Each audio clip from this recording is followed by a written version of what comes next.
I'm unsure about how to do the start massively. What people do is they clip an interesting bit of conversation. Yeah, and just put it at the start. Yeah, I think we'll just do that. Yeah, I think that's a fucking way better thing to do. How are we feeling?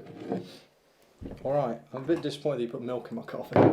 Oh, do you not take milk? No. I think we're gonna, because I'm gonna drop a few bombs. I think you need to as well. I think it just makes it a lot more natural. Yeah, I mean, I don't mind swearing too much as long as no one else minds it. But if someone's got a problem with swearing, then they don't. Then we watch it. just stop the podcast. I think we'll just find how we communicate best. Yeah. Like, we'll just find how we communicate best and just do it best like that. I mean, this is the first time we've met, so... This is the first time we met, it's fucking awkward. Obviously, when I came in, you were naked. Which I didn't know if that was normal or not, but whatever. We live in... You live with your girlfriend. I live with my girlfriend, yeah, I don't know. You forget about all the time. Yeah, no. And we went to a meeting the other day, and there was this lady, and she came in, and she's part of Extinction Rebellion, and she went on this train to part of the London demonstrations, and during the train she wore scrubs. This is the original one, by the way. This isn't actually the video that I showed you. So the video that I showed you is actually the second time that it happened. Was that the same woman? Yeah, same one as the second time. So the first time apparently she wore scrubs with blood and was like for context, I was talking about this woman who basically climate change, whatnot, a bit of an activist. Yeah, she went on these carriages. Yeah, she went down the carriages on the train and then started telling everyone basically about climate change. Oh, bit context, Harry Joe. Bit context. That's her name. Go on, Harry Joe. Yeah, so she started doing this jazz. So she went down. And she basically went on this Extinction Rebellion thing and went on the train. And while she was on the train, she thought, I'm going to stand up and give a good long speech about climate change. And it lasted about 5 minutes, but it went like viral on Twitter. I say viral, but like 40k. Within reason, viral. I mean, within a small community, it's fairly viral. So yeah, it is. Yeah. I mean, she was pretty shocked, and I said to her when she showed me, I said, "That's fairly brave." I mean, I wouldn't do it. That is brave. I mean, that is brave. I wouldn't do it. I'd be terrified, to be honest. There's a difference though, isn't there? There's brave and then there's like people just being numb to reaction. Yeah. But I mean, that was the thing that got me, is that the people in the comments were getting peeved off. Yeah. That people weren't reacting more positively. Yeah. When the whole crowd seemed the passages were getting cancelled. Yeah. But for being passive listeners. So there's one video. So the video is just her in one carriage, right? It's about 4 minutes long. It's a 4 minute speech. I mean, you would have hated to have been on it, but she went down every single carriage and did it. She went down every single carriage and did it, and every single time, and she said before. Just no fucker stopped her though. No one stopped her. Why would they? But this is why. And we're not saying you're not saying the cause is bad. In per se, like I'm not sure how I feel about it to a great degree, but certain causes and whatnot and certain things are put on a pedestal. Yeah, they are. Whereby to even actively disagree or not engage with the content is like a fucking heinous crime. Yeah. I mean, I'm trying to remember. It wasn't really what she did. I mean, at the end of the day, anyone could go and stand on a train and shout whatever they liked, and you'd probably think nothing of it. I suppose it just had a particular agenda of people getting... Pre-2012, you got people running around with fucking the world's going to end, and you'd say they're mad, but if someone's doing it on a train with climate change, it's like, oh, they're a fucking activist. And that's the thing, I sat with her, and she was like, the world's going to end in 12 years, and we're screwed. Like, that's it. And, like, she's a doctor, and she's thinking about children's safety, and as a doctor, we should be thinking about, like, but I mean, you can't argue with the logic. I suppose is, where do you put it? In the bin. Put it in the fucking bin. I don't really know where to go with it. It's just I was just locked in a room with like people saying she was strong and brave. Brave, strong, brave. There's actually, we're living in an age now. Yeah. Where people are strong and brave. Yeah. The majority are strong and brave. Yeah. Which is very interesting, because the minority who disagree are. Aren't strong and brave, they're weak. Yeah, they're weak and underperformers. Yeah, of course, weak and racist and homophobic. So yeah, I mean, like, all that stuff for me, it's just like, you just get to the point, you just disengage. Like, this is the problem. You get to the point where you just disengage so far. Yeah. whereby, but then it's like you're castrated for disengagement. Well, exactly. It's like, that's, if you don't that's engage the point. with Yeah. my fucking material, you are this, you are that, you are that. That's It's the just point. like, dude, It's come like on. people in the comments were like, if you should be telling you should be telling your government to record this message and play it in public areas like trains frequently. And what those people don't understand, that this is what I mean, this is probably the key point that actually we've not touched on, is that it's not factual. It's Factual? Alan Parks, it's on the mark. It's not factual. It's not factual. What I mean by that is that it's a political agenda. It's been politically brought up to be, to now be factual, to now be scientific. Well, I mean, the problem you have as well, if activists, whatnot, or whatever, if you're almost not that. Whatever you get up to, power to you, all that jazz. The problem being is, this is where I take like a bit of this is where it nips me in the bud. That quote was completely misused. When someone so they're preaching said narrative, it could be any narrative, that's upheld in the media, and they think they're going against the grain.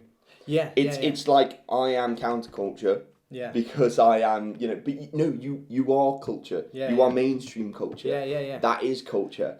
It's like, you're not going against the grain. Yeah. That is a mainstream narrative. Well, it's like, okay, cool.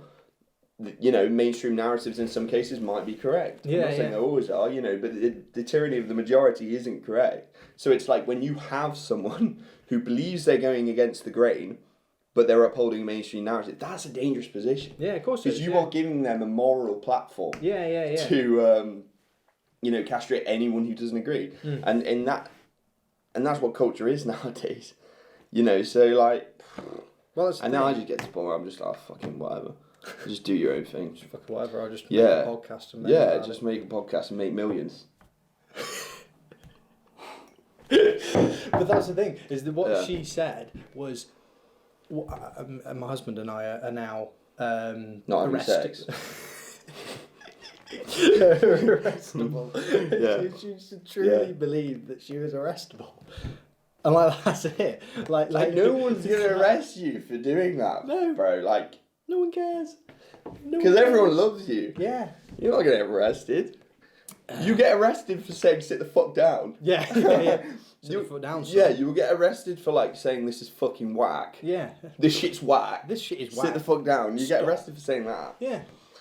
So yeah. I don't know, like you just what do you say? Like, you get to the point where it just defies reason. It's like, if you sanity and reason are they seem now, it's like sanity and reason seem extraordinary to say, but it's like, it's a mad world. Like, it's a fucking crazy world, and anyone who speaks any sense is like, geez. So when you hear about those incidents, it's not like you're not taking root cause with the issue. Like, no. I'm sure that woman is a kind she's a lovely person. Yeah, I'm sure really she's nice. a lovely person. Yeah. But when she can't see the strings being pulled above their head, it's like, what do you do? And you can't speak up against it because they're like, oh, you're a fucking villain, all this shit. Well, exactly, yeah. You're stuck in a room and it's like, you can't bring anything up against. You can't go, oh well, X, Y, Z. I don't believe in that. Cause, and you're saying, well, you got 12 years left. Well, they were saying 12 years left 12 years ago. You know what I mean? Yeah, like I was saying earlier, like we would say here in. No, we won't say her in 2005, but we would get the stuff told in 2005. That's such a powerful position, though. Yeah. Saying 12 years left. Sorry, I'll let you finish. Oh no, but but I mean, you go on to that after, but like 12 years is obviously political. Yeah. But back then, it was the world's going to end. We're not going to have flipping Dorset by the end of 2020. We've got no coal, no oil. It's all run out. It's all this, and we're still here going. Yeah, well, it's just another 12 years. Well, like, going back to that point. Yeah. The 12 years thing, like that position. Jeez, trying that coffee too quick. That position is, I got the jitters and I need a piss. That position is, because the problem is, say the 12 years expire, they're on to something else. Yeah, they're on to something else by year 2, year 3. Exactly. Like the pendulum is always swinging. Yeah. So when someone makes this sort of like outlandish statement, saying like, oh, I'll be this and, because I know like Some of my mates do this, whatever. You know, I think we all do to some degree. Yeah. Like, you can't ever pin them for it. No, you can't. No, Because you can't. when you get to the point where you're like, well, dude, like, that didn't happen, did it? Yeah. It's like, you know, why are you hating on me, you know, you don't believe in me, all this stuff. It's like, dude, it's like, with that woman, it's like, you know, if something doesn't happen within that time frame, it's just on to the next thing. She ain't going to care about this realistically in like 6-7 years. And it's like, so you can make those statements. Well, because no one's going to pull you up on it. Because it's so outlandish. I mean, let's not forget that it was 12 years a year ago. Like, yeah, of course. But it's always moving. Yeah, exactly. The goalposts are always moving with that shit. Isn't it? Yeah, it's almost like sales techniques. Like, this offer is going to expire in 12 years. Yeah, there'll be another fucking 12 offers. Yeah, well, there'll be plenty more 12. Yeah, there'll be loads more. There'll be a lot of 12 years within 12 years. There'll be 12 consecutive. There'll be 12 a year. It's 12 months per year. That's it. That's it is that. Yeah, of course. But you know, like again, you can't pull people up on those statements. No. For the reason that also like you're sort of villainized for doing it because everyone really deep down knows when someone, you know, pulls one of those cards, it's like, well, that's pretty outlandish, but like you seem like a resentful person for going against it and being like, what's up with that, you know what I mean, like where the animals. like but not even in context of climate change, just anyone using that sort of like logic, you can't pull them up in it because it's this constant defense mechanism, blah blah blah. And then it's like, we'll see when we get there. We'll see when we get there. Yeah. All right. Well, and then you get there, and it's like you don't give a shit anymore. No. They don't give a shit anymore. So it's like you may as well just fucking go around saying what you want to say, because like no one's gonna pull you up on it. No. What I wanted to come back to is like how I was saying they're running out of oil and whatnot. Right. This morning or yesterday, apparently I read. We ran out. Yeah. So they were right. Yeah. The end. No, this morning, apparently they found the largest amount of oil and gas in the UK since 1972 or something. It was like worth 800 million. Really? So that's going to keep us going for a bit longer. Yeah, I mean, like, I can't speak on that because I don't know the context of how, like, quantifiably 800 million worth is. No, but you ain't gonna see it on the headlines. No, you're not. You ain't gonna see it. I mean, I had to scroll down and saw the box, and I thought, okay. Yeah. But then this is right. So this is interesting. Is the company that found it are worth 32 million, right? Oh, okay. So big win. It's a big win, but you've got oil companies, and everyone thinks it's like these are tycoons. You know, these are like Mr. Monopoly guys worth absolutely. But they're like a large, middle-sized company, sort of looking and at. it's like they're a £32 million company from Yorkshire. Yeah. And it's like it's big dick shit, that, isn't it? Yeah, it is big dick shit. They've hit the jackpot, but like everyone thinks these guys are tycoons, and they're not. They're like compared to like the tech companies now. Yeah. Like, these guys are absolutely minute. Oh no, of course. I mean? Yeah. It's like, minutiae in the grand scheme. And it's like, so if everyone's still pressuring these guys and doesn't know where to go, and like, you know, if they were that huge, like why, like the size of these tech companies, then yeah, maybe they'd think about doing, you know, something else, some other renewable energy. Yeah, no, I get you. But they're not actually as big as people think they are. People have this like this real like evil organisation, evil oil, you know, evil coal. All this stuff is really bad people, and they're not. They're not huge. No. You know, they're not massive sized businesses. Yeah. They're nowhere near the top 100. Never mind, like some of them. Anyway, I mean, obviously you've got you know, people like Eon and things like that. They were massive, and BP. But there's so many others that are not. Do you know what I mean? So it's just like the wealth, like the kind of the idea, like people that are so led to believe that these companies are absolutely massive and they're flipping screwing you over with their gas bills, and they're not. They're just an average sized company supplying you something you need. Yeah, I mean, like it goes back to that whole sort of like victimhood thing. Yeah. Whereby it's like us and them. Yeah. It's not, you know, but in terms of the collective, it's like us, the collective versus them. Evil, morally bad. So it's like, you know, I mean, that's good news. Like, I like to hear shit like that. Like, oh, it's gonna be great. It'd be very good for the economy. Yeah, of course. But yeah, like even, you know, and like they, you know, they ain't gonna be headlining or whatnot, and Yeah, I mean, it's mad, like, because I never hear anything like that in terms of, you know, Well, it's you bad though, isn't assume it's ran out. You assume fossil fuels is ran out, or it's already if they teetering. gave you, oh shit, we've just found the largest amount of gas and oil in 40 years onshore in the UK. Yeah. Well, that doesn't fit In 40 with any years? narrative. Yeah, since 1970 odd. What's that? Some Might be crazy 50, shit, bro. Yeah. Some crazy shit. So, I don't know, where are you left with? Mm. You know, just think- doesn't fit a narrative, does it? That's the point. I think it's important to say as well, because like this is the first time us doing this, we don't actually know how to move on to different topics and whatnot. So we're going to be quite experimental, aren't we? Yeah. We're just going to chat. We might take our tops off. We might, not on camera. We might, you know, we might dive into a bit of pop culture, a bit of what, a bit of this, a bit of We what don't on know. this. We don't know where we're going. We don't know where we're going with this. So like, yeah. But it's interesting. We wrote down a few topics, but like I'm finding it increasingly harder to edge them in Yeah, I know what into you mean. talking because the conversation just sort of follows a tangent, and that's what we wanted to do. To be Yeah. fair, we want to get to the point where we Just trying to forget have a the conversation. fucking cameras there. Yeah, so like that's pretty chill. But yeah, like no, that is really interesting. Faye Jarvis. So I want to talk about this because I think this is really interesting. Yeah, go ahead. Because like, so there's this dude, and probably, well, I don't know, fuck knows. This dude gets banned from Fortnite for life, yeah? Yeah, For yeah. cheating. Have you heard the story? Yeah, I've heard of the story. I didn't know what you said about it afterwards when you told Yeah, me. okay. Because I was just saying I want to talk about it, just because I think it's interesting. So he does this like cheating video, right? Yeah. Where he's like shooting up some dudes with aimbot. Yeah, Okay, yeah. it's really cringe. And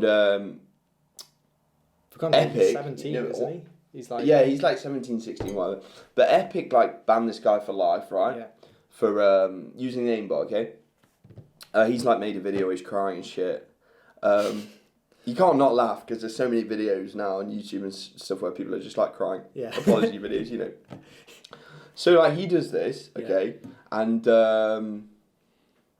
he gets banned for life and stuff. Like he's not allowed to. But so if you're a normal dude and you get banned for life on this game, you essentially Epic can't follow you about because you're not, an internet persona celebrity. So like you can just swap your IP and shit and do this. Worst case scenario, get a new. Like we played quite a bit of Fortnite. Yeah. Like we're pretty shit since the like Fortnite 2 or whatever. We won a game. Yeah, so we're boomers playing Fortnite. This guy's 17, and for context, we'll put a little compilation video in now. Of us playing Fortnite. Oh yeah, we got it. We got clips. Of course we haven't. No, I've got clips. I've got clips. I'll send you one in a sec. All right. It's the bunny suit era, and so he gets banned for life. All this shit, okay. So what's the crack with that? What do you think about that? Like, do you think? Because it's his livelihood, right? Do you actually feel for him? I feel for him, right? Because if you're a 17-year-old kid, right? Yeah. What was I doing at 17 on the game? Trying to bunny hop over the top COD of 5, buildings. wasn't No, because that was when we were about 13 or 14. Was it? Yeah, we're older now. We are boomers. Yeah. No, so... You're 24, aren't you? 29. I'm 36. I'm 25. You're 24, Yeah, aren't I'm you? 24, Yeah. First time we met. Yeah. And, okay.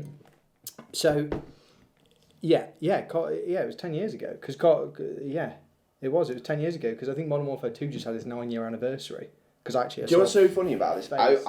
I get mad frustrated with people when I'm watching their stuff and they can't pin dates down. And doing it in the flesh, I'm like, I fucking hate myself. Yeah. Because I'm the guy now looking in where I'm just like... Yeah.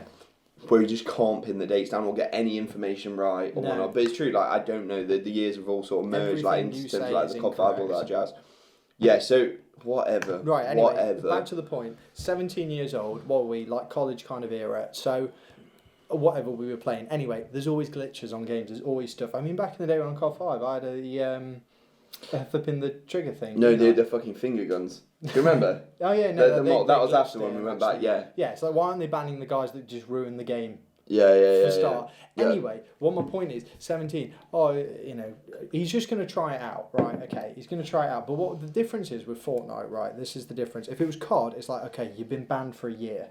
Like, realistically, you've been banned competitively for a year. Fortnite's what, 2-3 years old now? Like, it's going on and it's carrying on. It's like the guys that play WoW, like World of Warcraft. They're banned. If they get banned, that's a lifetime thing. It's like, do you know what I mean? So, but can't they just make it like realistic? And so that's why I feel for him, because he's obviously trying to make a career down that route, and he's promoting their game and their I get that. Although I disagree with what he did, I don't think he should be banned permanently. Although it sends a very strong message to other people doing it. I just think that. But that's what they'll do. Like, realistically, they'll just unban him. Like, they'll probably unban him in like, 3 months or 6 months. It's just good promo. Like it's good promo for all of them. But that's why I felt for the guy. Well, you just see a guy crying. It's either funny or depressing, isn't it? You never really know which. It depends. It's all context, isn't it? Route to take. Like, But like, what's he doing now? Well, not a lot. I watched one of the FaZe dudes videos, and he was like, "Oh, he's taking a break. He's going back with his spending time with his family and stuff." He's 17. He hasn't left his family. I know, surely. No, he's living in the FaZe household. Yeah, the crib, the boys, living with the boys. Yeah, fair enough. Kicked him out, haven't they? Well, apparently, I don't know. They said they didn't, but. Yeah, so like, okay, the only reason they could actually permanently have the power to ban someone for life in terms of games and whatnot, because he's a persona, so they can follow him around, like they can follow his content around, they can just strip him of all his accolades, all that. But I don't know, dude. Like, I just don't care enough. No, well, you care enough to bring it up. I know, like I care enough to bring it up, but I don't care enough of what happens. No. I'm not that. It's just bothered, interesting because I thought when I looked at that, I thought, yeah, well, he should be banned. You know what I mean? And then I thought, hold on, this guy's whole career is now based on this. However, saying that career is a big word, he's 17. Do you know what I mean? Like, there are so many other avenues. There, isn't he? This is the thing, like, I think again, it does come down, like, I bring it back, like, I'm sort of falling into the trap a bit. It does come down to that, like, us and them thing. Because, like, if you're an onlooker watching, right? Yeah. Like, you getting on with your life, you got a 9 to 5, whatever you do. And you're, like, seeing some dude, some kid who's 17... banned for life on a game, your automatic instinctual preset is to be like, oh, who cares? Join the real world. It's like, dude, but like, by the same token, he's earning a lot of money. He has earned a lot of money. Yeah. He's living in the FaZe household, all that jazz. It's a good life. Like, you'd be gutted. So there's plenty. I do feel for the dude in that regard, but. Well, that's the thing. That's why I feel for him. I suppose. He's had his life given to him on a plate, essentially. Because, well, not given to it is skill, whether you like it or not. No, it's skill, but it's given to him on a plate, and he's obviously enjoying it. And then someone's gone and taken that rug from under him. You know what I mean? So that's why I feel. And like, wouldn't the amount of like, in terms of 17 years old as well, the amount of stuff I did when I was 17. Yeah. If I was a public figure and any of it got brought into public eye, I'd get fucking hammered down, cancelled, bam. Yeah. Oh, it's actually last week I'd get fucking cancelled for something that I said. Do you know what I mean? Like 2 days ago, like. Of course you would. Yeah, I mean that's also the other thing to take into consideration. Is like people, like you say, are gonna, I think, naturally and passively go to the default position of I agree with Epic banning him, because I think there's a salty kind of people don't really like it when there's a guy doing a successful job on a game that millions of other people are playing, because they're like, why aren't you can't get in that position him, and they can't get in that position. So there's a bit like, too right, shouldn't be cheating, and it's like, okay, do you want to try an aimbot? Okay, do you know what I mean? So. I feel for him, but the thing is, it's not the end of his life. He's at the end of the day, he's 17, he's got tunnel vision, he's got absolutely no experience really with anything other than that. So there's plenty of other games for him to play. Yeah. That's when you come in and give your developer pitch on this new game you just brought out. If you did. Jarvo? FaZe Jarvo. There's plenty of other games. You calling him out? You calling out FaZe Jarvo? I'm calling out FaZe Jarvo and say, would you like to play a game with me? That's exactly. So, but like, it was interesting, like, it's topical. Speaking of a YouTube shit, I really wanted to talk about that Shane Dawson, like, Jeffree Star stuff with you, but you haven't watched it. You can try and explain it. I can't. It's we'll just talk about it another time. Okay, it's really interesting in terms of the marketing and whatnot. I will watch it, I just haven't had time. Yeah, no, I get you. But yeah, there is that. What do you think of old Kanye's new shit? I like it. Church service? For context, All for it. Kanye do it. Can you pronounce it? He's church service, so he's doing this new Sunday service. Mm-hmm. Okay, right, here, quick question. Do you think people are going to the church service, the Sunday service, to see him? Yeah. Or for the church service in itself? I think that's a stupid question. I don't know how it's advertised. Like, I don't know how it got to the point. Obviously, I haven't looked into it enough, to be honest. No, neither have I. At the end of the day, it's like if Kanye was headlining at your local church or whatever. Oh yeah, you go down. You'd be straight down there, and you'd be at the front of the queue. I mean, obviously, didn't look like it was quite a church. I couldn't tell exactly where it was. It probably was. I know there's massive religious centres, isn't there, in the UK? Like they do huge, massive stages and things like that, especially for gospel stuff. Oh, so that's the only I've only seen. You know Rod, don't you? I've got a friend called Rod. He showed me loads of videos of this. In terms of the UK stuff, it's the only thing I've seen in terms of that magnitude is the evangelical stuff. Yeah. Is that what you're talking about? Yeah, that's what I mean. Like they've got that stuff in the US. Yeah. You know, I mean they've got massive stages and they do that stuff. It's a massive event. It's huge. And so that's what I mean by. He must have had to go to a place like that because he can't have done it in a church because to fill the amount of people that were there. Yeah. I mean, to be honest, we could probably just Google it and we'd find out where it was. Yeah. But it was. I'm just saying, it's obviously in a religious place set up for large audiences. Yeah, so it is a show. Do you know what I mean? Yeah. But I don't disagree with what he's doing. I mean, he's taking it on a religious front. He's taking music. I mean, I think it was Stephen Crowder said the rest of religious music is just almost terrible rock, isn't it? I mean. Yeah, no, it is. It's like a interpretation of rock. Yeah, it is. But with a really soft. Yeah, soft Christian. core sort of, which is ironic because it's taking the soul out of rock. Yeah. And trying to fucking jam Christ in there. I mean, there's a few acoustic stuff, but whatever. But anyway, I think he's genuine with what he's doing. Oh, 100%. I just watched that interview with What's His Chops. I don't know his name. I'm not even gonna bother. No. I just watched that interview then before we came on here, and I'd really recommend you watch it. It's intensely interesting. And he talks about the whole sort of cancel culture stuff. And the main gist of it is people telling him how to think or whatnot, and telling him what to do, and Democrats, namely, which he references, white Democrats telling him how to vote, and and it's a really captivating interview, and he's authentic. He's authentic. Yeah. When you sit there and you go, he was getting clocked into his the mental institute or whatnot. Yeah. Whatever it's called. He was I want to open a church in Calabasas. Yeah. And then the guy also replayed a clip of him talking 10 years ago about it. Yeah. So he's created that, he's forged that, and he's done that, and I think it's pretty spectacular as an event to pull off, and something that I don't know if he'll be there every Sunday doing it. No, it's a spectacle the first Sunday, isn't it? Yeah, of course. But if it's making people better people, it's making people better people. And that's great. It's always overlooked that guy has charities in Chicago that looks after homeless kids. You see, I didn't know that. Yeah, so he does that, and I think it was obviously primarily black homeless kids and stuff that, and that's almost churchy by the sound of it. It's I don't really know because I'm not experienced with that kind of stuff, but it's the idea of getting people in. It's in line with the teachings. It's all symbolic of what he's trying to do. Religious-esque, that's what I mean. And it's so he's not unfamiliar with that type of stuff, and it has a good cause. It's not for a bad reason, I don't think. I mean, the only thing is that obviously he's kind of coming out now as a conservative, which is against the grain, and the black community generally in America are not conservative in the sense that they don't vote that way. Not necessarily they might do. No, 100%. So I think he's trying to get them on board with him, and then he might take them down that political route with him, and it'll be much easier when they're on his side. I think he knows that. I think he does.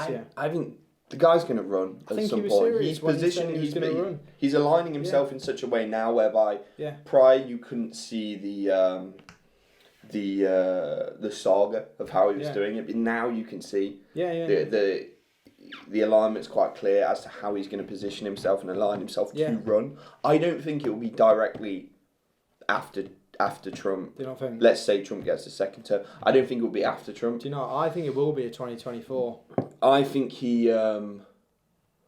I think if he did run then, I don't think people are quite ready. I mean, it's unlikely to accept the thing is, in America, it does just go Republican, Democrat. But then again, as well, the tide in terms of the persona and whatnot, celebrity persona, are very much, that is where it's at. Yeah. So if he positions himself in a viable in time, and his collaboration with Trump and whatnot has made it, if he can take more of the black vote.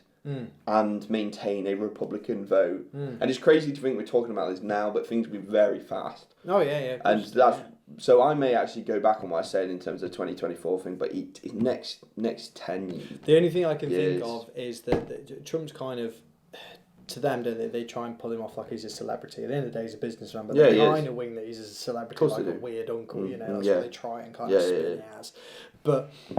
So I think that there might be like, okay, after he's had 4 years, okay, we're a bit tired of the celebrity thing, we want a proper politician. Then they might go back to that for 4 years, say, and think actually that didn't work. I don't think it can. I just think the age of spin is over, in the sense that there is very much... I mean, because Trump's played them, in terms of like Trump's spin is by the very fact he will say something outlandish to draw attention to a different facet. And in terms of the spin, people are tired.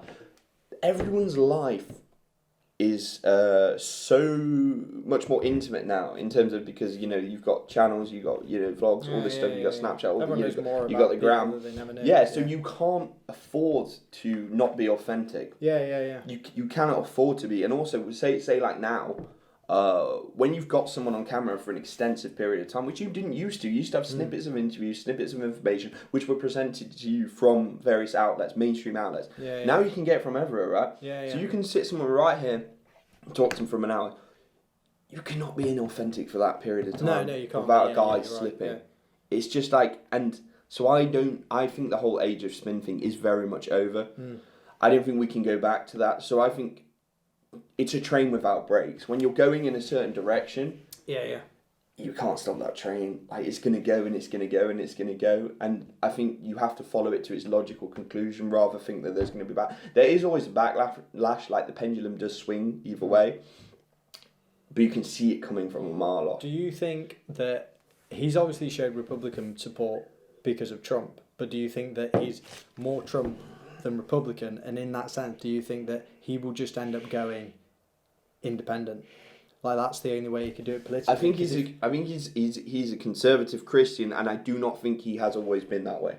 I think he has found that there is so much lunacy in this current political climate that the voice of reason and pragmatism for him lies very much in traditional conservatism. I agree with that. And he wants to, he talks a lot about, single mothers and a broken home, and I think the only way he sees, which I'd agree with, to do that is to find a common sense of unity and a sense of morality, which he finds in God and the church. Which then trickles through into the homes of say, Black America, which he's obviously attempting to appeal to. But he's smart. And Kanye, as much as he positions himself as an authentic individual, which he is, he's very Machiavellian as well. So he knows what he's doing. He knows that he's also positioning it in a way... I don't think it's bad, I just think it's 2 birds, 1 stone with him. He's like, if I can instill all this, cultural reinforcement of unity in this community, I can also position myself to tap into that when I need it. Which I think what he's doing in the run-up. So I do think he'll run like 100%, but I couldn't call it at the moment because this is all fresh to me. Like, I've just seen it.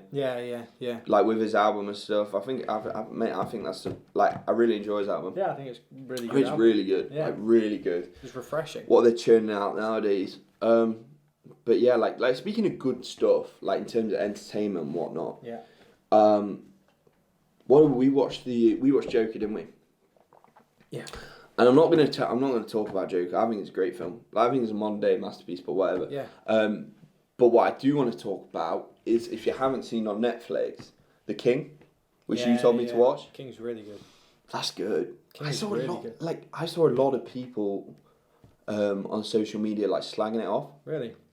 Yeah, and I was like, I didn't understand. Like, maybe I'm being stupid, but like I think they were more had their gripe with the fact that it wasn't historically accurate. Well, I mean, it deliberately isn't historic. They didn't actually advertise this. Shakespearean. It's based on Shakespeare's play, Henry V. Yeah. And so some of what's the Joel Edgerton that character's completely fictional, but he's in like Henry IV. And I think, whatever. Before anyway, what my point is, he plays a whole life through. And I'll tell you what's worth watching, and you've watched that, is the BBC actually did a run through of all like the War of the Roses. It's called the Hollow Crown, and there's 6 series. Really? I haven't heard that. Yeah, it's got like Benedict Cumberbatch in. What's his face who plays Loki and thingy? Tom. I don't know. Hiddleston. Yeah. He plays Henry V in that. But that's really, really good, and it's all in Shakespearean language as well. Oh, really? So you get the context, and it goes all the way up to the Battle of Bosworth, like the end of the War of the Roses and Henry VII. That's really interesting, and it's all obviously, it's all Shakespearean. But yeah, I mean, the thing is, it was a genuinely really good Netflix film. Like. No, it's fantastic. As far as Netflix films go, which they normally trash, let's be honest. And it wasn't like, Netflix was like quick hits. Oh, did you see X, Y, Z in this new film? Like, that's it. But that was like generally unheard actors. Like the guy who played Henry V, I think he'd been in like one like teen flick or something like that. Not quite sure. But like he's the main character. He had no real weight to him. Who? The main guy. Timothy Chalamet. He's that's wicked what I mean. actor. Like he wasn't like, here's X, Y, Z in this new epic. It was like fairly unheard. Good cast though. Yeah, brilliant cast. Like, and Joel Edgerton, I know co-wrote it. Is that Big Boy? Yeah, Big Boy. What's the Knight. I can't remember the Knight's name now. Begins with an F.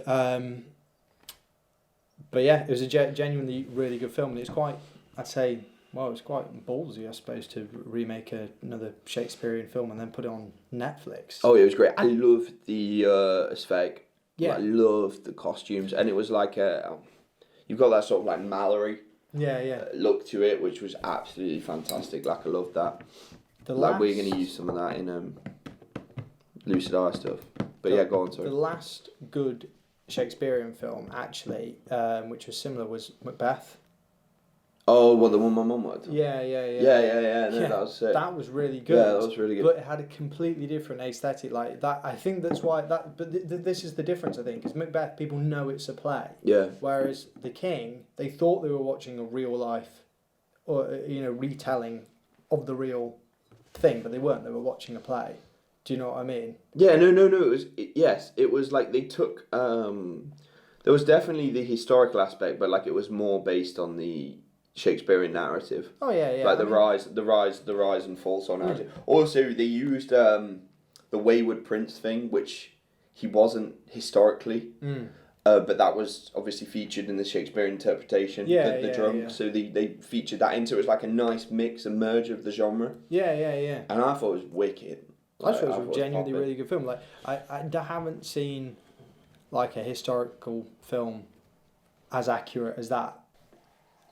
Welcome to the Harry Ward Show. Unfortunately, my co-star couldn't make it today, so you've just got me. Staring out of a window.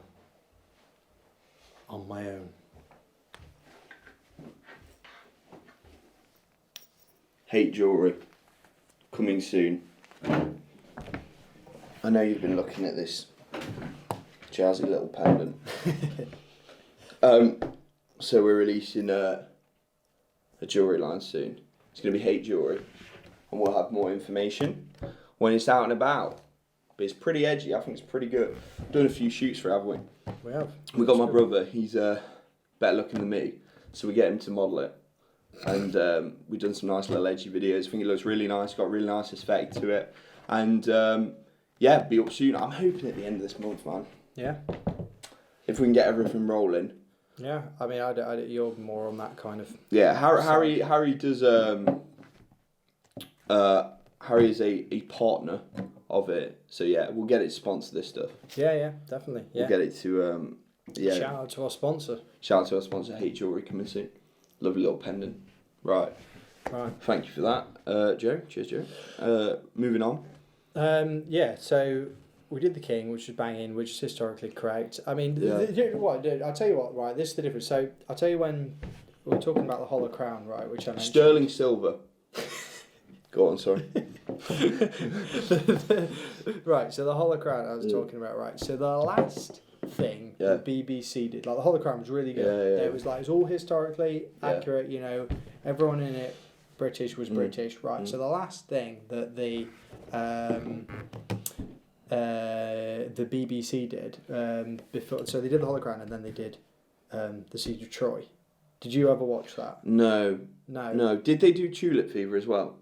I can't remember. But what I mean is their big historical. Like... Sorry, yeah, I'm not with. No, TV so but what my like point is, I can't remember. I think I showed you an ad for it. So like basically, it was just a mishmash of ethnicities, and like it got like a lot of hate for it. Because it was just like I don't know any of the actors in it, but like it went from the Hollow Crown, which is really good. Really so there was a backlash accurate. In terms of and then it went to Troy, and it minority was casting based stuff. I think Athena was like an albino. Oh, you did tell me about this. Yeah, you did tell me about Zeus this. was just a bold black guy. Yeah. Like it was like they deliberately did that to trigger people, but it was like, you know how some people do, so you know, it's, I don't know, I suppose you could argue that Katie Hopkins made a career by pissing people off.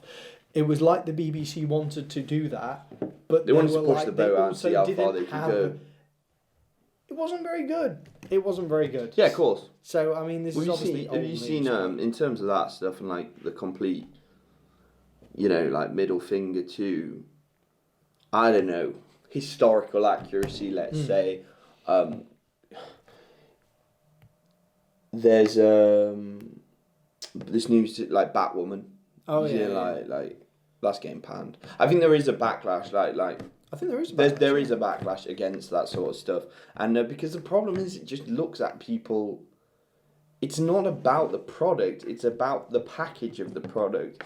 This shit's not working, guys. Yeah. Shit's not working. Yeah. Like so, like it's tedious though, and like in culture now, everything's so politically charged that like I was coming on here thinking, I hope we don't get too political, just because like I can't be like it's draining. Yeah.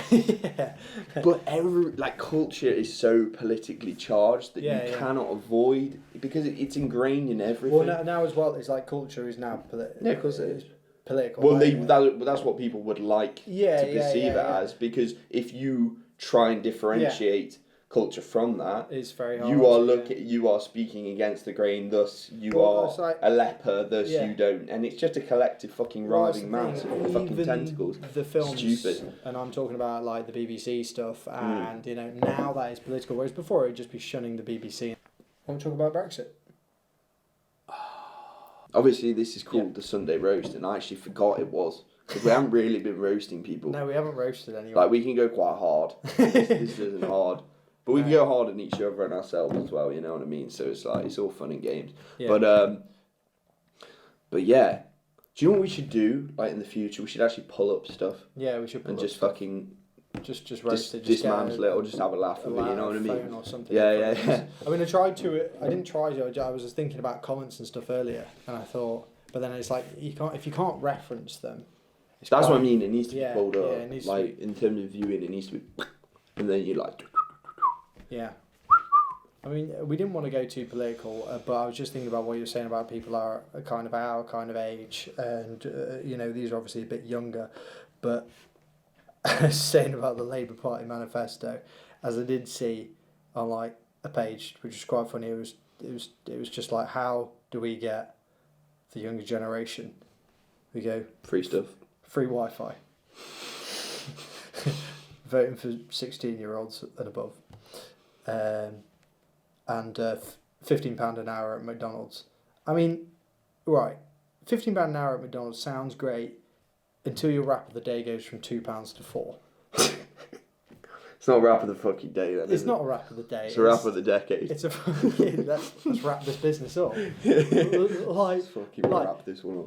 You go to KFC because you want a big stonking burger. You want a big stonking chicken burger for £7, or Stonker.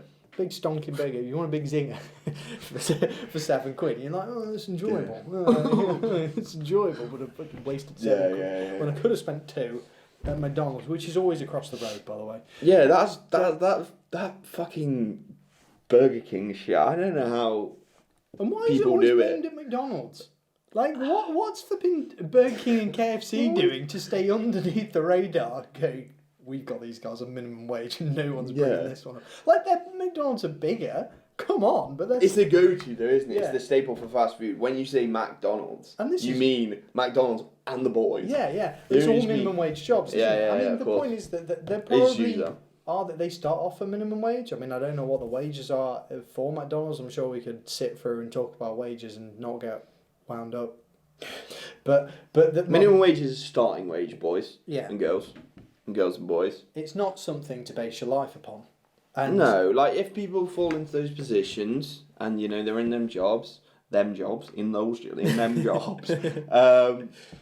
yeah, like I see the problem. I see the problem by token of, okay, a single mother, yeah, she ends up working, taking any job she can get, works at McDonald's, all right? I guess, people are like, well, think of those people. I get that. But by the very token of that happening, it's a starting wage. Yeah. It's a starting wage. And they're going to have more leverage picking who they can get for those prices. That's the problem. Like, that is the problem. So, I don't know.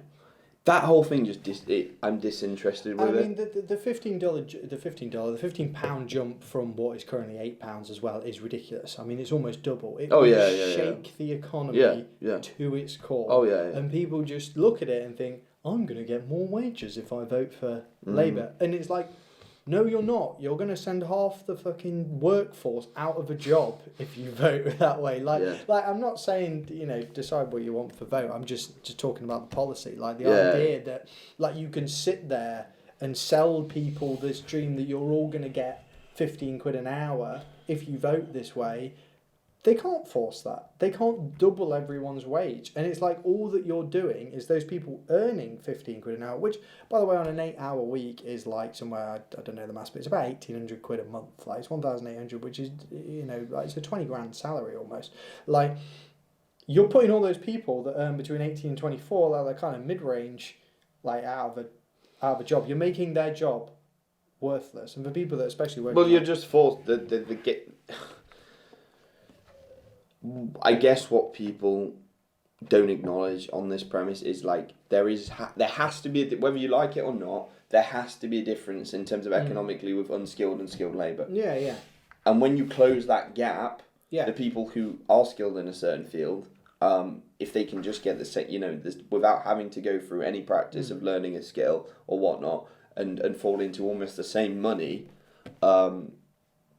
There will still be people who follow that for the passion, but there'll be less. There'll be a demand. There'll be less. There'll be more demand for it, ironically, but the wages won't align in terms of what they can offer. You'll probably just find that people with a genuine set of skills, if they can't get the money because a business is spending it on their lower force labour, they'll end up going to another country where they can. And that's realistically what will probably happen. It's like it will uproot families and businesses. It's like it's genuinely an inconsiderate policy.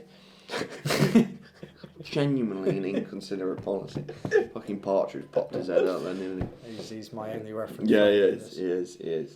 But yeah, no. So we've covered some shit. We've covered some bits and bobs. If you like B&M bargains and McDonald's, you don't want higher minimum wages. You heard it from the man himself, Alan Partridge. Thank you for joining us today, Alan. No problem. That's cool. So yeah, that pretty much wraps it up, doesn't it? Yeah, we've covered a wide variety of topics, bits and bobs. We don't know what we're doing with this. We don't know let's just be honest. We don't know the direction it's going to take. It might, looking back, be shit. It might. You might go, well, it is shit. Well, it might be. You might be fucking right. But we're going to crack on with it. Better job. We're going to crack on with it. Just keep going, keep doing bits and bobs. And yeah, we're going to make a little series out of this, boys. It's called the Sunday Roast. And we might roast some shit. Yeah, one day. We might roast some shit. And yeah, so that pretty much wraps it up. Hate Jewellery coming soon. Sterling Silver absolutely popping. Site's going to be great. Going to sell loads. He still hasn't given me one. I haven't given Harry one. He's been asking for it. So's my brother. He's been asking for it. And I keep going, yeah, we'll get them for you, we'll get them for you. Haven't sorted it. Because we need to take another picture today. That's why we've just done it then. Got a lot of new products for the line coming though. Got a lot of new designs. Hopefully might preview one soon. So yeah. You heard it here first. Alright, thanks everyone for tuning in.